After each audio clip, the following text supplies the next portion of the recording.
Donc, si vous avez des difficultés à comprendre le calcul du prorata d'acompte IS ou que vous pensez qu'il vous manque une étape, cette vidéo est une vidéo très simple et courte qui vous permettra de vous débloquer sur ce point-là.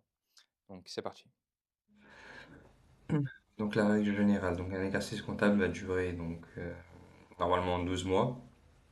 Par contre, pour le premier exercice, on peut avoir euh, plus ou moins que 12 mois.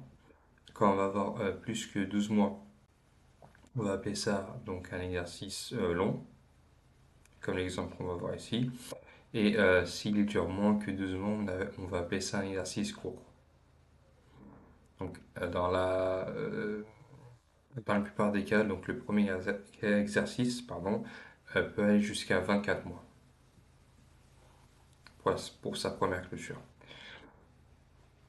Donc ici, on a un exemple, une entreprise qui a été créée donc le 1er mars 24 dans le cadre de son premier exercice. Elle a décidé de clôturer donc au 31 décembre 25, ce qui fait qu'on va avoir donc la période du 1er mars 24 jusqu'au 31 décembre 24 plus janvier 25 jusqu'au 31 décembre 25, ce qui fait 12 plus 10, donc 22 mois. Là, c'est un exercice long. Ça va nous intéresser pour l'exemple ici. Après, l'exemple que je vais montrer, c'est aussi valable. J'ai pas pensé à le faire, mais pour l'exercice court. Là, moi, je l'ai fait pour l'exercice long. Euh, c'est aussi valable pour l'exercice court. Enfin, on va avoir des exemples. Donc, ensuite, après cet exercice long court, qui est le premier exercice, on va basculer dans des exercices à durée normale, 12 mois. Ça, c'est un outil. Donc, l'exemple 1. Donc, ici, j'ai repris ce qu'on avait juste avant, le 1er mars 24 jusqu'au 31/12/25 pour une durée de 12 mois. On a un résultat fiscal de 100 000 euros. On reprend la limite du taux réduit normal par rapport au résultat fiscal de 42 500. Et c'est là où en fait il y a un piège. Donc 42 500, c'est pour 12 mois. 42 500 euros, c'est le plafond c'est la limite du taux réduit, mais pour 12 mois, pas pour 22 mois. Donc on va voir ici en fait comment faire au niveau des acomptes IS. Donc le premier exercice, vous avez un exercice long. Le deuxième exercice, vous avez un exercice normal, donc de 12 mois, qui part juste après, du 1er janvier 26 jusqu'au 31/12/26. Donc voilà, pour rappel aussi, ça c'est important. Donc le premier, on n'a pas, comment dire, on n'a pas à faire d'acompte IS pour le premier exercice qui est là. En fait, on va voir ce qu'on va faire. On va, on va voir ce qu'on va faire juste après. En fait, le but ici, c'est de prendre cette base taux normal, taux, pardon, la limite taux réduit, qui est en fait un résultat fiscal, en fait, une base de résultat fiscal. En fait, donc on n'a pas d'acompte pour le premier exercice, mais on va reprendre cette limite, résultat fiscal, pour calculer ceux de 26, les acomptes de 26, et pas 25. Ça, c'est une deuxième chose. Donc, l'exemple, on reprend, on reprend le 42 500 pour 12 mois, et on l'adapte. On l'adapte parce que, en fait, comment dire, l'exercice qui était juste avant. Il y a 22 mois. Donc, on va faire un prorata. Déjà, on multiplie par 22 sur 12 pour retrouver la base taux réduit qu'on aurait eu pour 22 mois. Ça, c'est important parce qu'en fait, là, si on, je vais montrer en fait les pièges aussi qu'on peut avoir. Ça, c'est le bon calcul et je vais vous montrer en fait ce qui n'est pas à faire juste après. Donc là, on continue pour l'exemple. Donc là, on a notre base pour 12 mois. Donc on a ramené à 22 mois. Donc ici, on a bien notre base pour 22 mois. Et on calcule déjà la part à 15%. Donc on fait 77 917 fois 15%, euh, ça nous fait donc un montant yes donc de 11 688. Et ensuite, on calcule le reste, la part à 25%. Comment on fait? Ben, on prend 100 000, qui est notre résultat fiscal, et on retranche notre base, donc taux réduit pour 22 mois. Ça nous donne notre base donc de 25%. Et ensuite, on multiplie par 25% pour avoir le montant IS. Et qu'est-ce que je vais dire? C'est qu'ensuite, voilà, pour avoir l'IS le montant de l'IS qu'on aurait eu pour 25, là je parle de le montant de liquidation d'IS, pas de la compte IS, j'ai pas divisé par 4, j'ai pris le montant total. Que ici, premier exercice, on n'a pas d'acompte IS, mais on va bien avoir un montant IS à payer à la fin. Donc là, la somme de mon IS, ça va être ça, plus ça, 11 688 plus 5 521, ce qui fait 17 209. Et pas 20 750. C'est le calcul qu'on va avoir juste après. Donc tout ça, c'est le bon calcul, c'est la démarche à faire. Maintenant, on va voir ce qu'il ne faut pas faire. Donc le piège dans lequel il ne faut pas tomber, comme je vous l'ai dit. Donc là, c'est pour ça on va voir d'où est-ce qu'il sort ce montant IS à 20 750. C'est pour avoir le montant de liquidation IS pour le premier exercice, c'est de ne pas tenir compte euh, du fait que c'est un exercice long. Je m'explique. C'est-à-dire que au lieu qu'on fasse 42 500 fois 22 sur 12 pour retrouver la vraie base et ensuite soustraire au résultat fiscal pour avoir nos dispatchs à 15%, 20%, c'est de direct démarrer, euh, faire un calcul de liquidation IS pour 22 mois comme si on était à 12 mois. Donc on reprend le 42 500, voilà. Faire 42 500 fois 15%, ok. Prendre ensuite 100 000 moins les 42 500, avoir notre base, la multiplier ensuite par avoir notre base qui est là, pardon, la multiplier ensuite par 25% et ensuite dire voilà, donc en fait le montant yes que j'ai à payer pour le premier exercice, donc ça va être ça plus ça, 20 750. Mais ça c'est pas bon en fait. Parce que comme je vous l'ai dit, en fait le 42 500 c'est pour 12 mois. C'est pas pour 22 mois. Donc quand vous avez un exercice long pour obtenir en fait la base de liquidation IS, vous êtes obligé de proratiser de cette manière-là. Et ensuite cette base va vous servir à calculer les acomptes de l'année d'après. C'est ça qui est important en fait. Donc ça c'est le piège numéro un à éviter. Donc bien comprendre que le 42 500 c'est pour 12 mois.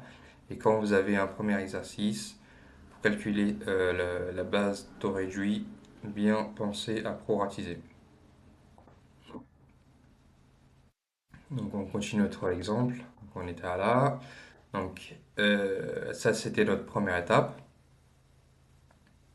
Deuxième étape, on va calculer les acomptes du deuxième exercice. Donc, les acomptes du deuxième exercice, comment ça va se passer?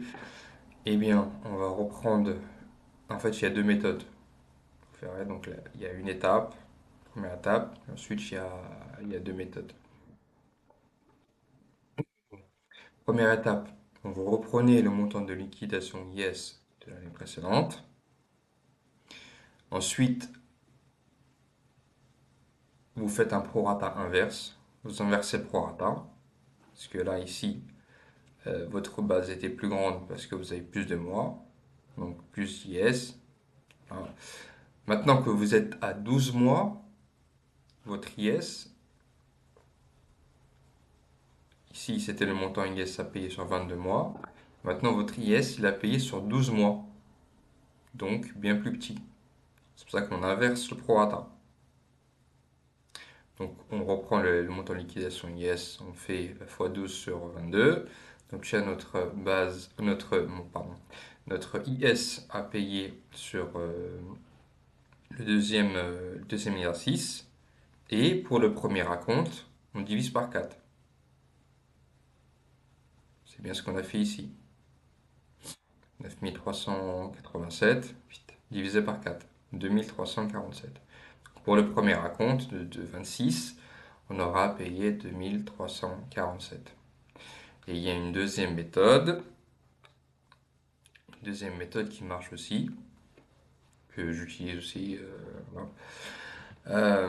Après, c'est toujours bien d'avoir deux méthodes pour éviter, pour se permettre de se vérifier en fait, tout simplement. La deuxième méthode, c'est un peu plus long, mais c'est aussi fonctionnel. C'est de dire quoi?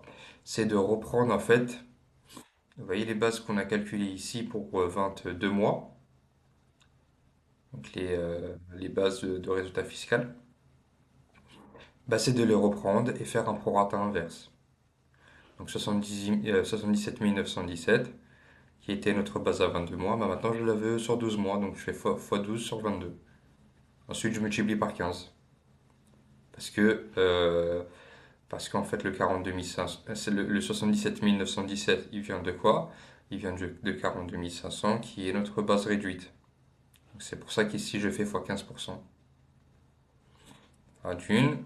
Et ensuite, donc ça, ici, en fait, c'est la base réduite, n'est-ce pas?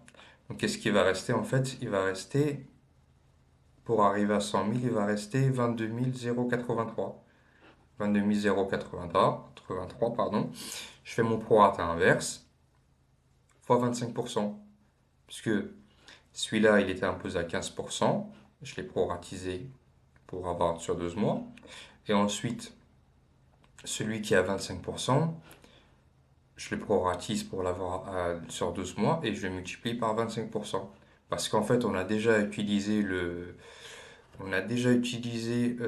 taux réduit en fait. On a rempli le taux réduit et maintenant le reste, il est imposé à 25%. Vous avez bien en fait 77 917 plus 22 083. Si vous faites la somme, vous tombez bien à 100 000. Donc là, ici, on a bien rempli le taux réduit. Et maintenant, on est en train de remplir l'excédent, c'est-à-dire la part normale. Et puis, après, vous prenez tout ce monde-là. J'aurais pu faire une parenthèse de là à là. Parce qu'en fait, c'est tout le total qui est divisé par 4. Donc, j'ai oublié une parenthèse ici et là. Donc, vous reprenez tout ça, vous divisez par 4 et vous tombez sur le même montant de premier acompte IS. Voilà, on va faire un deuxième exemple.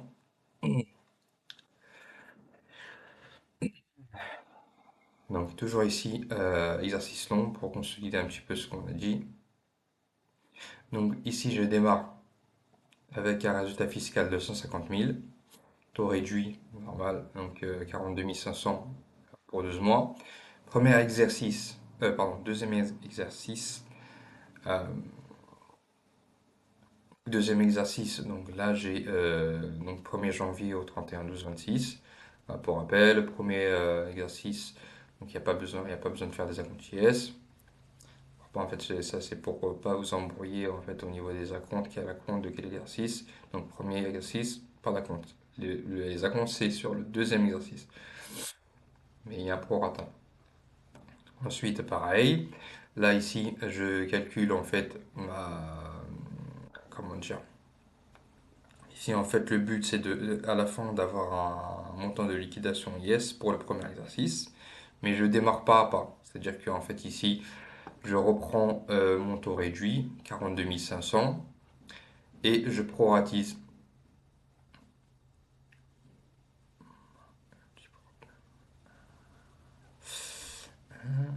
Attendez, il y a juste un petit problème. Ici, pas de l'embrouiller, c'est 20 mois. Ouais, tac, c'est ça. Donc, je vais continuer, pardon, il y avait un petit couac au niveau du diapo. Donc voilà. Donc ensuite, je proratise donc, pour avoir sur 20 mois. Parce qu'en fait, 42 500 c'est pour 12 mois, donc je proratise pour l'avoir sur 20 mois. Donc automatiquement, comme j'ai plus de mois, ça me fait une base plus grande. Logique. Donc je vais avoir 70 833 pour la base donc résultat fiscal en taux réduit pour 20 mois. Ensuite, je calcule ma part à 15%. Le reste, donc à 25%, je fais 150 000 moins 70 833, ce qui me donne 79 167, et je l'impose à 25%. Donc, au total, en IS, liquidation IS, premier exercice, je vais avoir 10 625 plus 19 782, ce qui me fait 30 417. On va aussi voir ce qu'il ne faut pas faire, qui est un peu, qui est dans le même esprit que ce que j'avais expliqué tout à l'heure. Et le fait de dire que ne pas prendre en compte le fait qu'on est sur 20 mois, sur le premier exercice, et de faire le même calcul que pour 20 mois que pour 12 mois. C'est-à-dire partir de 42 500, faire fois 15%, ensuite prendre comment dire, le résultat fiscal total, enlever 42 500 et l'imposer à 25%, ce qui nous donne 33 250. Donc ça, c'est pas bon. Je répète, ça, c'est le piège. Donc toujours quand vous avez un premier exercice qui est différent de 12 mois, toujours penser à proratiser. Là, vous avez 20 mois, donc vous faites un prorata pour avoir votre base et déduire voilà, le dispatch, ce qui est à 15%, 25%, avoir votre liquidation IS. Ensuite, on continue. Voilà, comme pour l'exemple 1. Une fois que vous avez votre montant liquidation IS pour le premier exercice, bah vous faites prorata inverse. Vous inversez le prorata. Ici, vous avez eu donc 30 417 pour un exercice de 20 mois. Ici, vous allez avoir moins parce que vous êtes sur 12 mois. C'est pour ça que vous avez fait un prorata inverse. Inverse prorata. Donc, vous avez eu 18 250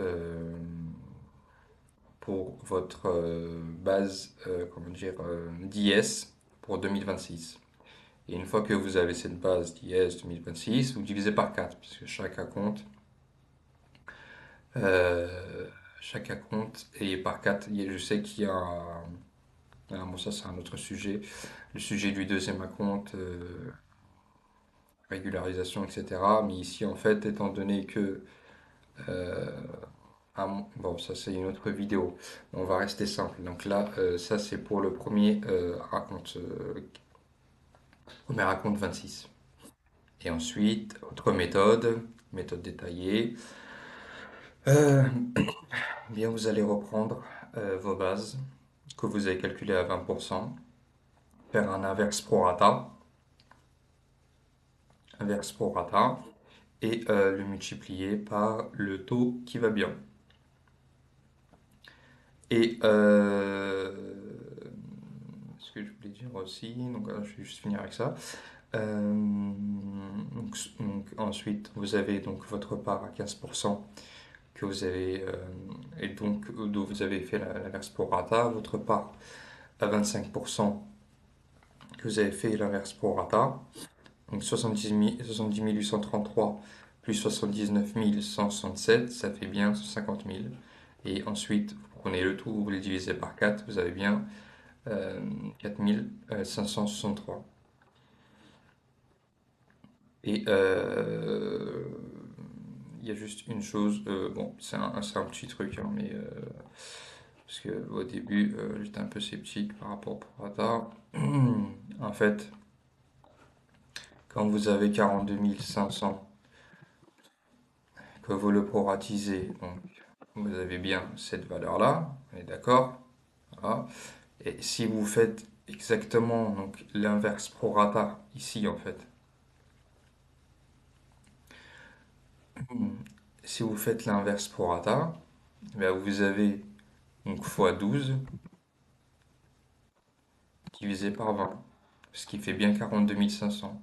Donc en fait, que vous êtes comme ça, que vous soyez comme ça, pardon, pour 12 mois, ou que vous prenez 42 500 pour... euh, je me suis trompé.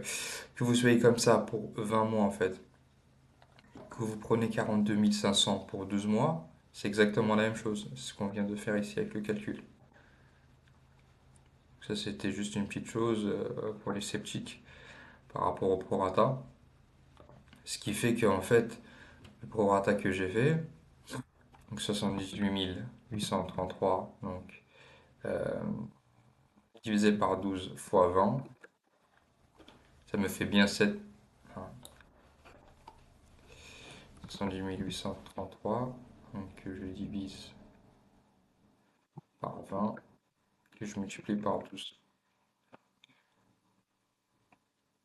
Ça me fait bien en fait ça en fait. Là, ça ici, là, 70 833 fois 12 sur 20, ça me fait bien mon 42 500. Donc ensuite, si je multiplie par 0,15, ça me fait bien ma fameuse valeur de donc, 6375. Voilà, c'était juste un ajout que je voulais rajouter.